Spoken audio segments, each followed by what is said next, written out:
Selamat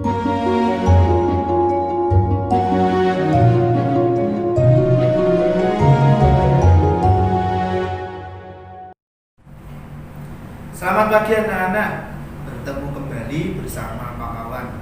Pada kesempatan hari ini kita akan belajar Bahasa Indonesia tema 3 subtema 4. Sebuah informasi dapat ditemukan dalam sebuah cerita bergambar. Langkah-langkah untuk mendapatkan informasi dari cerita bergambar yaitu: yang pertama, kita perlu mendapatkan atau memperhatikan gambar dengan seksama. Yang kedua, menyajikan pokok-pokok informasi dalam bentuk catatan.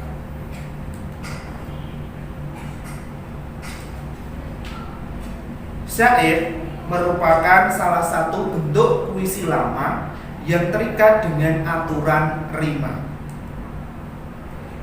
Kata syair dari bahasa Arab yaitu syair yang berarti perasaan.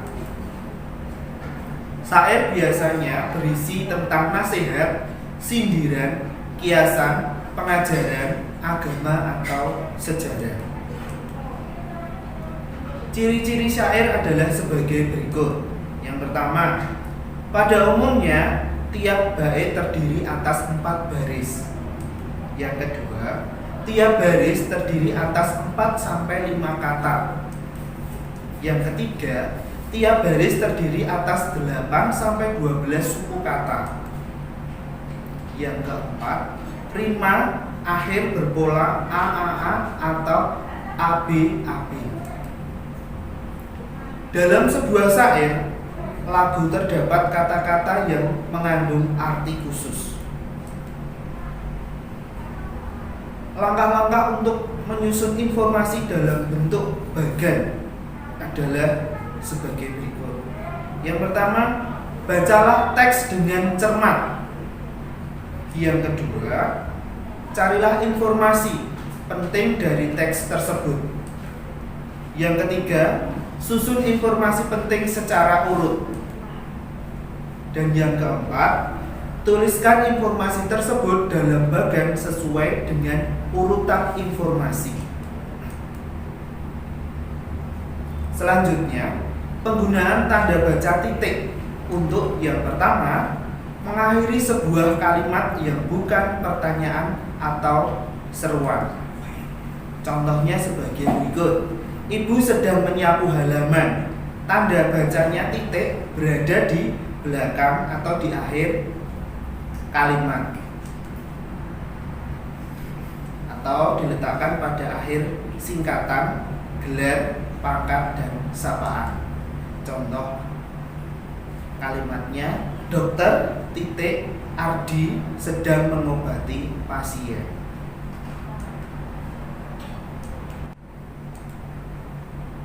Pada singkatan kata atau ungkapan yang sudah sangat umum, contoh kalimatnya, Paman membawa buah, sayur, biji-bijian, dan lain-lain, dan diakhiri tanda titik di belakangnya. Untuk penggunaan tanda koma antara lain, yang pertama adalah memisahkan unsur-unsur dalam suatu pemerincian atau pembilang. Contohnya, studio itu tersedia alat berupa gitar, drum, dan bass. Diakhiri tanda titik. Untuk yang kedua, memisahkan anak kalimat dari induk kalimat apabila anak kalimat tersebut mendahului induk kalimat. Contoh kalimatnya, apabila keliru memilih bidang spesialis, usaha tidak dapat maju. Yang ketiga, memisahkan petikan langsung dari bagian lain dalam sebuah kalimat. Contoh kalimatnya, jangan membuang sampah sembarangan, kata Rudi. Di belakangnya ada tanda baca titik.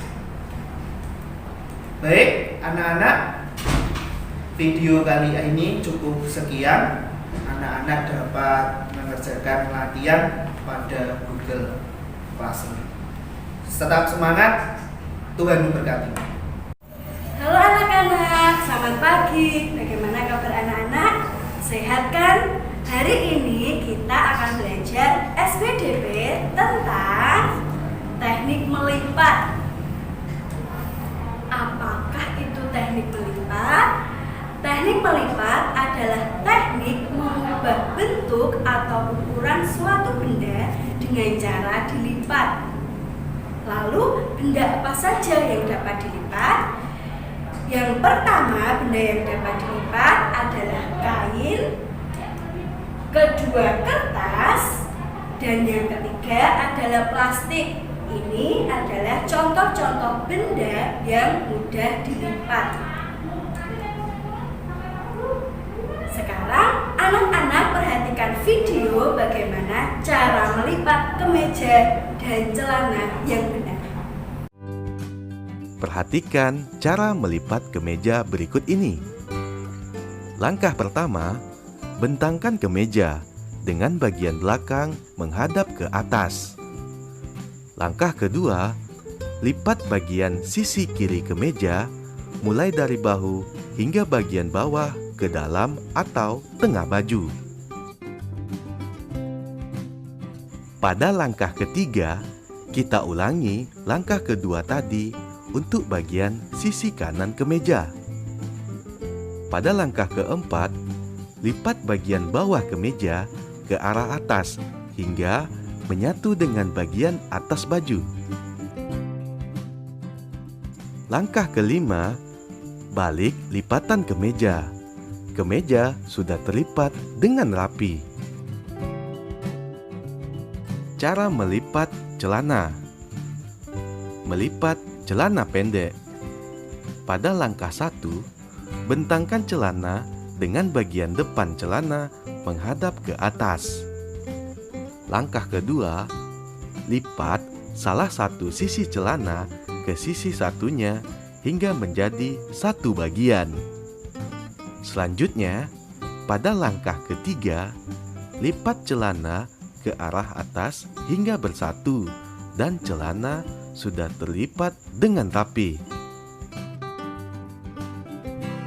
Ayo praktikkan cara melipat rok sesuai petunjuk pada gambar di bawah.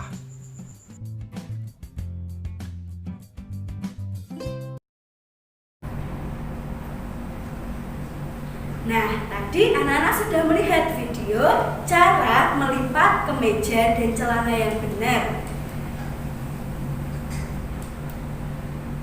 Setelah pakaian disetrika, ibu langsung melipat pakaian tersebut seperti yang anak-anak lihat pada gambar di samping. Anak-anak bisa melihat gambar ketika ibu sedang menyetrika pakaian. Kegiatan yang ibu lakukan adalah teknik melipat. Jadi setelah ibu selesai menyetrika pakaian, pakaian yang sudah disetrika tadi langsung dilipat. Ketika melipat, ibu menggunakan teknik melipat. Teknik melipat disebut juga sebagai origami. Seni origami merupakan seni lipat yang berasal dari Jepang. Nah, di sini anak-anak bisa memperhatikan gambar bunga. Berasal dari manakah? Dari kertas yang berbentuk persegi, dilipat-lipat berbentuk bunga. Itu disebut dengan teknik origami. Teknik melipat atau origami. Seni melipat origami biasanya menggunakan kertas berbentuk persegi. Anak-anak kalau di sekolah kita melakukan origami menggunakan kertas lipat yang berwarna-warni. Kita dapat membuat beraneka bentuk hiasan dan mainan melalui seni lipat. Seperti pada gambar sebelumnya tadi, anak-anak bisa melihat gambar bunga. Lalu pada gambar berikut, anak-anak bisa melihat gambar burung. Jadi, dari kertas berbentuk persegi, kita bisa membentuk beraneka macam hiasan dan mainan dengan menggunakan teknik origami. Sekian pembelajaran pada hari ini. Selamat belajar, Tuhan memberkati.